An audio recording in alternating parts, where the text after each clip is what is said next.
हिमांशु तो इस तरीके किस्सा की है यहाँ पे, मतलब मैं रेलवे की बात कर रही हूँ, चाहे देखिए दिल्ली जो है पूरे देश का दिल है, तो शीला दीक्षित की इसमें दाद देनी पड़ेगी कि वो कितना सीरियसली लेती थी, मतलब ये सब मामला, ये यमुना और ये प्रदूषण और मतलब कि मुझे लगता है मौसमी कभी भी शीला दीक्षित के टाइम पे उन 15 सालों के अंदर कभी ऐसा नहीं आया कि छठ के पर्व को लेकर, घाटों की सफाई को, पॉल्यूशन, ये सब उस टाइम नहीं था। हाँ नहीं, उस समय उस मुझे तरीके की राजनीति कभी बीजेपी ने नहीं की, आम आदमी पार्टी तो खैर 12 के बाद आई, तो इसलिए मैं एक किस्सा सुनाती हूँ। मतलब कि मुझे याद है कि मेरी मतलब कि उस वक्त शादी हुई थी और यमुना में ज़बरदस्त बाढ़ आ गई थी हिमांशु, और किस तरह से मतलब कि पॉलिटिक्स किस तरह से इन सिविल इश्यूज़ को लेके होती है, तो हम लोग लगातार कवर कर रहे थे और मेरे कुछ सहयोगी थे दूसरे चैनल के, बोलते थे पानी में मत उतरिए, पानी में मत उतरिए, हम कहते थे हम उतरेंगे हम उतरेंगे। 2010 अच्छा हाँ, और उसमें क्या था कि उस्मानपुर का इलाका था और वो सब इलाकों में यमुना बेहद गंदी होती थी, और वो टीले थे बीच में, जाके वहाँ बोट से जा रहे हैं और फिर उतर रहे हैं। कितने फोन हमारे उसी यमुना की बाढ़ में जो है गिर गए कई बारी। आपकी हॉबी है, कंपनसेट किया नहीं किया नहीं, किसी ने नहीं कंपनसेट किया। फोन खोना हॉबी है इनका। हाँ, तो फोन उसी में गिर जाते थे, तो अगर फोन नहीं लग रहा है तो फोन गया। तो जब हम उतरे उसके बाद हम जब घर गए तो भाई, तो पूरे पैर में हमारे इतने बड़े बड़े छाले, और वो पूरा उस समय आपको पता नहीं चलता है, तो जो केमिकल की बात है, एलर्जी हो गई, ये हो गई। तो एक दिन हम शीला जी को मिले कहीं एक इवेंट में, तो पता चला वो हमको बुलवा रही हैं कि अरे वो कहाँ है मौसमी सिंह, तो वो तो बाढ़ बना दी है, बाढ़ बना दी है, दिल्ली में पूरी बाढ़ बना दी, कभी बेला कॉलोनी में बाढ़ ढूंढती है, कभी आईएसबीटी में बाढ़ ढूंढती है, इसकी बाढ़ से हम परेशान है, कहाँ है बाढ़, क्योंकि हमने कर दिया था 10 कदम दूरी पर दिल्ली के बाढ़, मतलब वो पूरा आउटर रिंग रोड डूब सकता है, और वो 10 कदम चल के हमने दिखाया था, 1 2 3 4। तो शीला दीक्षित हमको मिली, बोली अरे मौसमी, तुम्हारी तो हम कवरेज से परेशान है, तुमको हर जगह पानी ही दिखता है, ये नहीं दिखता है कि मतलब 10 दिन से बाढ़ दिखा रही हो, कहाँ आई है, कौन सी कॉलेज, वो मॉनेस्ट्री, और तो वो मैं ये कह रही हूँ कि जो कभी यमुना में हम लोग जा रहे हैं तो लाइव पे बैठे हुए हैं और पीछे से कोई बोल रहा है अरे भागिए भागिए, हम लाइव दे रहे थे और पीछे से एंकर बोलता है भागिए भागिए, तो हमें समझ नहीं आया क्यों भागे भाई, लाइव दे रहे हैं, बोल रहे हैं।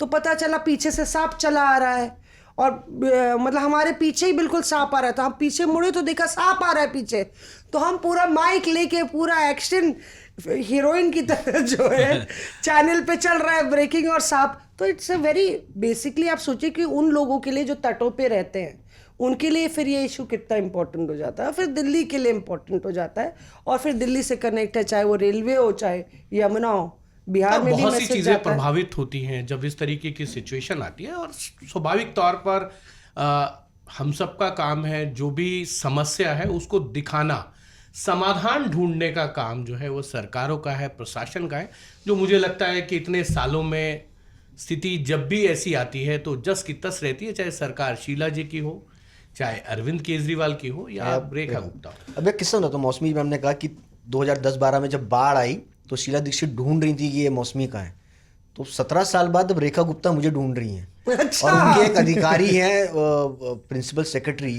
जल बोर्ड के नवीन चौधरी, वो 3 दिन तक सड़कों पे अपने कपड़े जूते लेकर के गाड़ियों में घूम रहे, तुम्हारा गोल्ड माइक कहाँ है, गोल्ड माइक हाँ सोने वाला, हाँ भैया उसको ढूंढ रहा हूँ, मुझे उसकी गर्दन पकड़नी है। मैंने कहा क्या हुआ, कह रहा 3 दिन से सोया नहीं हूँ, गाड़ी के अंदर पूरी सरकार ने दौड़ा रखा है, पानी आ रहा पानी आ रहा, दिल्ली सचिवालय की चौखट तक पानी आप चला रहे हो, पानी कहाँ है। तो मैंने कहा चलिए मैं आपको दिखाता हूँ पानी कहाँ है। अरे नहीं नहीं वो नाले का पानी है। अरे मैंने कहा बैक मार रहा है ना यमुना का पानी। देखिए क्योंकि कुछ लोगों की आंखों पे पर्दा पड़ा होता है और वो उस पर्दे को हटाना नहीं चाहते हैं, और वो उसी नजरिए से देखना चाहते हैं जो नजरिया वो देखना चाहते हैं। इसमें जो हम दिखाना चाहते हैं वो उनको दिखता नहीं है। शायद यही कारण है कि इतने सालों बाद भी हर चीज वैसी ही है जिनको लेकर राजनीति होती रही है। कभी बीजेपी आम आदमी के खिलाफ करती है, कभी आम आदमी शीला दीक्षित के खिलाफ करती है, और बीजेपी स्वाभाविक तौर पर इसी तरीके की राजनीतियों में फंसे हुए ये लोग हैं। समस्या का समाधान चाहिए। अमित सुशांत जो कह रहा था उसमें एक एडिशन ये है कि ये समस्या आखिर इसकी जड़ तक पहुंचना बहुत जरूरी है। मुझे किसी ने बताया अभी इसी बाढ़ के बाद जिस दिन मंत्री प्रवेश वर्मा ने इनको लाइव पे कहा था कि भाई बाढ़ कहाँ है, दिल्ली के अंदर बाढ़ कहाँ घुस गई है, लाइव में कहा था मैं बेला रोड पे जो सिविल लाइन बेला रोड हम भी करते थे, बेला रोड आप भी करते हैं। एक्चुअली वो डूब क्षेत्र है। ये तो वो पॉइंट्स है ना जहाँ पे आपको बारिश होगी तो आपको पानी नजर आएगा। कश्मीरी गेट का वो एरिया, वो सिविल लाइन का तो और साथ में निगमबोध घाट, यमुना बाजार, एनडीआरएफ की बोट चल रही थी। जो एक शख्स है, मैं बताती हूँ, मिंटो रोड एक शख्स है, पुराना किला, ये तमाम ऐसे पॉइंट्स हैं जहां आपको बारिश के साथ साथ पानी नजर आएगा। तो सरकार को सोचना चाहिए कम से कम उन पॉइंट्स को तो पॉइंट आउट कर लें कि यहाँ मिंटो ब्रिज नहीं डूबा इस बार। उसी पे मैं ऐड करना चाह रहा था कि हुआ क्या कि एक अधिकारी साहब ने किसी पत्रकार को बोला जो सचिवालय में फ्रिक्वेंट है, दिल्ली सचिवालय में, कह रहे आप हम लोग का प्रॉब्लम समझिए, पिछली सरकार में हम लोगों को काम नहीं करने का प्रेशर था, इस बार काम करने का प्रेशर है, तो 10 साल नहीं किए हैं तो काम करने की आदत छूट गई। तो इस चक्कर में जो वो जूता उता लेके तुमको ढूंढ रहे थे, और इसमें टेक्निकल प्रॉब्लम्स ऐसे हैं, मिंटो रोड अगर सॉल्व हो सकता है, जिसके बारे में अरविंद केजरीवाल की सरकार को भी एक तरह से एक समय अंडरस्टैंडिंग दे दी गई थी कि नहीं जी ये तो पेरिनियल प्रॉब्लम है, बारिश होगी तो होगा ही, ऊपर का फ्लाईओवर, ऊपर का रेलवे का नेटवर्क चेंज करना होगा, नीचे सड़कें बंद करनी होंगी। लेकिन जब डंडा हुआ तो मिंटो रोड सॉल्व हुआ। सिमिलरली मंत्रियों को अभी ब्रीफ दे दिया गया कि नहीं ये बैकवाटर पानी नाले का है, नाले का पानी दिल्ली में कैसे घुस रहा है, आपका पूरा जो सीवेज सिस्टम है दिल्ली का वो साफ नहीं, वो ओवरहॉल ही नहीं हुआ है। हमारे पास सिस्टम नहीं है। उसकी जिम्मेदारी किसकी है? प्रवेश वर्मा, अधिकारियों की है, एमसीडी की नहीं सर। दिल्ली के अंदर 2 तरीके के ड्रेनेज सिस्टम है। एक 6 फीट के आसपास के जो नाले हैं वो एमसीडी के अंडर में आएंगे, 6 फीट से अबब जितने नाले हैं वो पीडब्ल्यूडी के अंडर में आएंगे। जो आईटीओ, मिंटो ब्रिज, इन तमाम लुटेंस जोन के आसपास जितने भी हैं, नजफगढ़ ड्रेन, ये सब पीडब्ल्यूडी के आसपास आते हैं। जो गलियों के अंदर छोटे छोटे नाले हैं जो बड़े नालों में गिरते हैं वो एमसीडी के अंदर आते हैं। अब एमसीडी में भी सरकार इनकी है तो दबाव इनके ऊपर भी है कि एमसीडी के नाले 2007 से हालांकि भी नाले नहीं के, पिछली बार फिसल गई थी सरकार, वो तो बन गई। अच्छा ये बताओ, ये जो रेड फोर्ट के पास जो सड़क है उसमें भी नाले का पानी आता है?